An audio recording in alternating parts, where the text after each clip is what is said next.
Hi, my name is Jenny Grainger and this is one of my midlife gap year videos.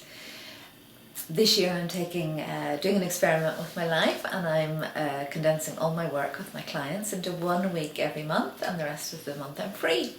And one of the lovely benefits of this that I spoke about in my last video was just time and how precious time is. And the last couple of days have been very, very special for me. I had fantastic plans for this 48-hour period because my best friend in the whole wide world, my soul sister, Anne, is emigrating to Australia very shortly.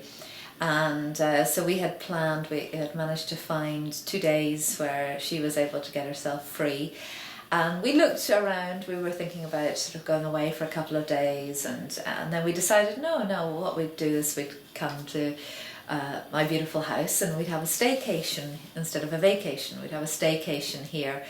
And so I had put quite a lot of effort and planning into all this, and doing things that we both love. So I had prepared a lovely menu for 48 hours and was going to make us all sorts of gorgeous food and treats and lovely things. And then this afternoon we were heading off to a lovely place locally where we were going to go for massages and reflexology and just general pamper treatments. And then tomorrow morning we were going to get our hair done together. And in between we were going to have lots of lovely movies and nibbles and walks and chats and just spending special time together, because it's very, very precious for both of us at the moment. So that was my plan. And as Marianne Williamson famously said, there are two plans. There's your plan and there's God's plan, and your plan doesn't always work. So that was my plan, and Anne arrived here yesterday afternoon, and I had laid on a very elaborate afternoon tea and baked lots of her favourite goodies, and she walked in the door and she looked like death warmed up. And the whole side of her face down here was all swollen and red, and her ear was all inflamed. She looked like a rugby player with a cauliflower ear. I said, "What is wrong with you?" And she said, "Well, I got a bit of an ear infection and I got antibiotics from the doctor the day before, and she said they should be kicking in by now, but I'm feeling a bit ropey." And I said, "Well, look, got a nice afternoon tea here." And she said, "Oh God, I've just got no appetite at all." So she managed to eat half a scone and had a couple of cups of tea, and then I had to go off to bed. She was running a really high temperature and she was feverish, and so I packed her off into bed for a couple of hours, and we got some chat yesterday evening, and but she couldn't eat anything either, and she was up most of last night. And this morning I looked at her and I said, "Really, you're not well at all, and this is getting worse." It was getting redder and redder and redder, and I said, "I think we need to go to A&E." So we jumped in the car at lunchtime today, or late morning, thinking we'll get down to A&E, get somebody to look at it, it'll be fine, and then we'll still get back to get our treatment sometime at 2 o'clock this afternoon. That was my plan. And so we got in the car, drove to Downpatrick Hospital, and 4 hours later, having sat in A&E for 4 hours, Anne was told, "Actually, you need to be admitted to hospital to get some IV antibiotics, and we can't do that here, so you're going to have to drive up to the Royal, which is on the far side of Belfast." So about 40 minutes drive. So I'm just back from the Royal. I've left Anne there with her little overnight bag, which was for her special staycation with her best mate. So the second night of her staycation is being spent in the Royal Hospital in Ward 29 with an IV stuck in her arm. God bless her. So I'm telling you all this because it's been a really, really interesting exercise in terms of several things. First one is flexibility and adaptability, and so often we have an idea of how things are going to go, and we have a very fixed plan and a very fixed agenda with certain things. And certainly in the past I've been a real control freak, and I have sort of planned things so methodically that when something would come along and not go according to my plan, it would throw me off completely and cause huge amounts of stress and anxiety, or distress really. I would get very stressed about it. And I know that a lot of my clients are like that, and a lot of people I know are like that. So the first thing is sort of adopting a more flexible approach to life, you know, and yes, having an idea of how you would like things to go, but if they don't pan out exactly the way you wanted them to, being able to reach a point of acceptance very quickly. And I teach acceptance, that there are 3 levels of acceptance. The first level of acceptance is grudging acceptance. So that kind of goes along the lines of, okay, I accept that this is happening. I don't particularly like it. I don't condone it, but I grudgingly accept that this is the way it is.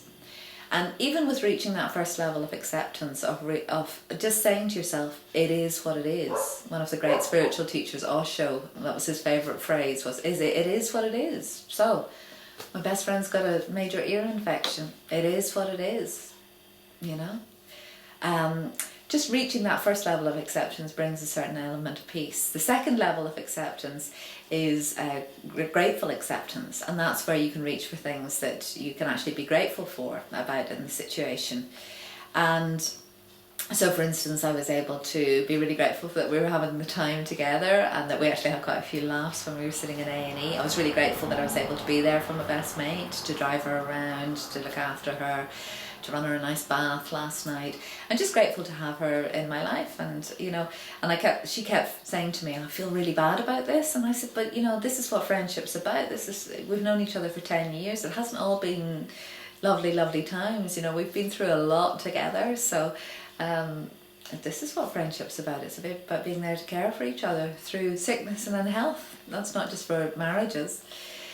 And the third level of acceptance then is peaceful acceptance, and that's when you really come to peace with the situation. You really are able to fully accept what's going on, find your peace with it. And what I realised about myself today was that I've come a long way in the last 10 years, definitely the last 3 or 4 years. You know, I didn't feel any stress about what's been going on over the last 24 hours. None at all. I didn't feel any disappointment. I was able just to be here, to be now, and to be fully present for Anne, and it was such a blessing not to have distractions, not to have other things going on that would distract me. I was actually able to realise what was going on for her, and kind of to coerce her to go to hospital, because my intuition was telling me she needs to get seen. She was very resistant to doing that, because she thought it was going to ruin our 2 days together. But that's the other lesson that was reinforced for me today, was more and more this year, I think, because I've got more peace, I've got more space, I've got more time to myself, I'm really tuned into my own intuition. And whereas I would maybe have talked myself out of things in the past or discounted things, what I'm realising now is that the more tuned in I am to that intuition, that little inner voice which is saying, do you know what, she needs to go to the hospital, or whatever it might be, you know, that I just get these little nudges on a very regular basis, and now I know to listen to them. I know to trust my intuition. And I don't live so much up here anymore, because I can talk myself out of things, I can think myself out of things, but I'm living much more in my heart, much more in my gut. And my gut today was saying, your best mate needs to go and see a doctor quickly. So those are the 2 real things today. Was about acceptance and grateful acceptance, grudging acceptance, grateful acceptance, and peaceful acceptance. Was about adaptability and flexibility, and being able to go with the flow of your life. And I've learned an awful lot, I have to say, through my yoga practice over the last 7 or 8 years, has really helped me to realise when I'm trying to push myself to do something, when I'm trying to make something a certain way. So for instance, I'm trying to get into a certain yoga posture, and I'm trying to force my body to do something that it just won't do, and realising that no, I actually need to just take a step back and learn to be more adaptable, learn to find different ways of being, and that's really been useful. And then, as I say, it is what it is. It is what it is. It can't be anything else. This was exactly what was meant to happen. And the thing that I'm most grateful for in all this is that when I was driving Anne over to the Royal Victoria Hospital an hour ago, I said to her, just out of interest, if you had been at home with your partner and the 2 kids running around you, would you have taken yourself to the hospital today? And she said, no, I wouldn't. and the doctor in the hospital was saying that she needed to get on the IV fluids within the next 2 hours, otherwise there was a very real chance that her eardrum was going to perforate. So she was exactly where she was meant to be. She was exactly where she was meant to be. She was meant to be here, and she was meant to be with me, and we made the most of it. Now, the other little gorgeous thing which happened, which was kind of really, really unexpected, it's been a day of unexpected stuff, was that just before we were leaving to go to the hospital, she handed me a bag and she said, "This is my present, I wanted to give you a gift before I leave to go off to Australia." And she gave me a beautiful gift, a beautiful painting and a card. And when I opened the card, she had given me a return flight to Australia to come and visit her. I'm really getting teary thinking about it now. And when I woke up this morning, I certainly did not think that the universe was going to hand me a return flight to Australia. But there you go, I'm gratefully receiving it. So it's been a very, very interesting day. My plan didn't work at all, and God's plan, or the universe's plan, or source's plan, or whatever you want to call it, worked absolutely perfect, and everybody is exactly where they're meant to be. Namaste.